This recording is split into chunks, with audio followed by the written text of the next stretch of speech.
appreciate everybody pay high attention to the city's master plan in terms of expanding Sunnyside Lawn Cemetery. That means 5x forests will be removed and another 24x forests in future expansion opportunity.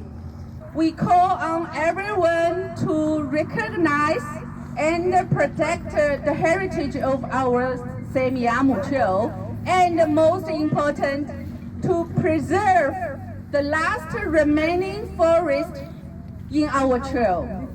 I don't want to talk too much here, but I also want to thank some of the other societies that we've partnered with, in addition to Friends of Semiahmoo Trail, the White Rock and Surrey Naturalists, the Source Bike Club, and also the Surrey Environmental Partners. So we collectively have been working together hard to try and speak up for the community.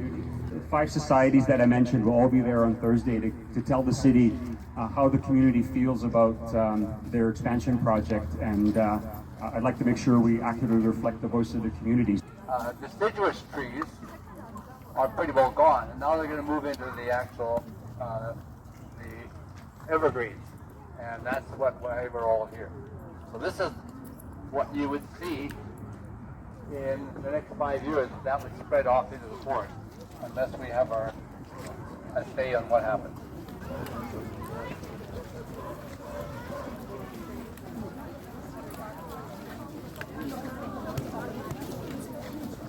Underneath the normal forest is a soft mass of biomaterial, leaves, roots, etc. So as a surveyor, I walked out here into this forest that you're going to walk through now, and by using my heel of my work boots, I could feel the softness in the ground under my feet, that beautiful cushion of all the rotten leaves. And since 1932, when this road was abandoned, so they could drive on 152nd Street or Johnson Road, or they could drive on 148th Street.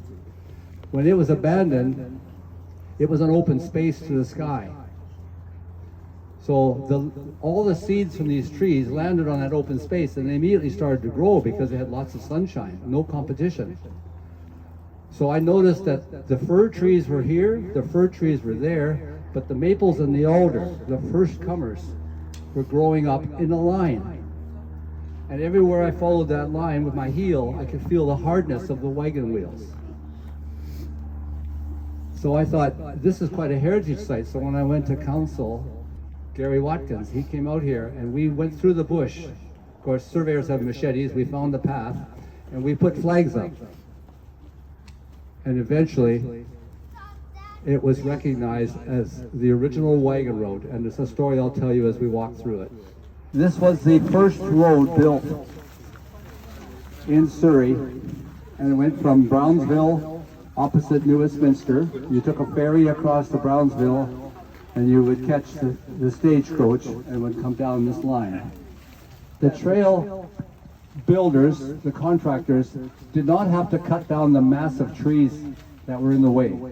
They were to cut down the brush. They were to pull back the mulch, that softness. They were to dig a ditch on each side and put the ditch material on the road to make a compact, hard surface, which is how I found the trail. All that's left of this Douglas fir stump is the center of it where the sap was that prevented the rot. But most of the tree is long gone. It just turned back into mulch. That's why this is so soft. Once again, there's that soft, spongy understory, but the cedar and its big buttress. Cedar has an oil in all the wood, and it takes a long time to rot. You can't reproduce this. That's a living monster, a Douglas fir. So that's the consideration that the bean counters can't seem to understand, is that you can't reproduce this mass. So there is a hemlock growing on a Douglas fir stump. It's called a nurse log or nurse stump. Indigenous peoples of British Columbia. They made canoes from the western red cedar. They made basketry from it. They made their totems from it. They made their lodges from it. This is the the toolbox of the indigenous peoples of British Columbia. The Western Red Cedar, Thuja plicata, the plicata meaning pliable, because they could take that bark. This is too young. I'm talking an older tree. They could take the bark and make all their baskets with it. It's practically waterproof and rot-proof. This has ordinary moss, but this green lichen only grows on Douglas fir. Every tree has its own ecosystem, which is based on the sap that's in that tree. Cedar has very little because of the oils that are in cedar that make it last so long. We all have a different reason for being here today. Most of them are a pretty common thread. My reason for being here is because I'm appalled at this. I worked for 12 years to have this trail set aside with a corridor and a protective buffer of trees. Even this morning, I reviewed the bylaw that set aside this as a protected corridor. And in the wise words of the bylaw makers, they said it had to be protected from developers, etc.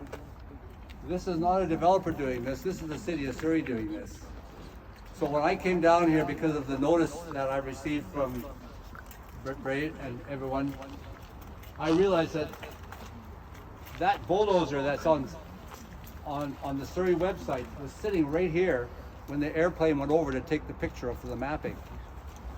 To me, that is not a buffer that the city themselves in their own bylaw demanded from developers, and they should be recognizing their own chance or choice they can make to give a buffer, because it's their property and they're the ones that write the bylaw. They should be able to have a better buffer than this. These great big trees and the ones that are gone, they're threatened by the fact that their roots have been run over by the bulldozer. I take it someone wised up to it and stopped them, otherwise they would have kept on coming. But this is why most of you here are for the whole forest. But my first intention is that you see the change from what we've walked through to what you suddenly feel here. You can hear the traffic now. Yeah. So if you don't have a buffer on this trail, where do you get that serenity on a smaller and smaller piece of trail as this advances? If it is allowed to go ahead without giving a sufficient buffer for my worries to preservation of the Semiahmoo Trail heritage site. 1, 2, 3. Okay. Yeah, I think that's good.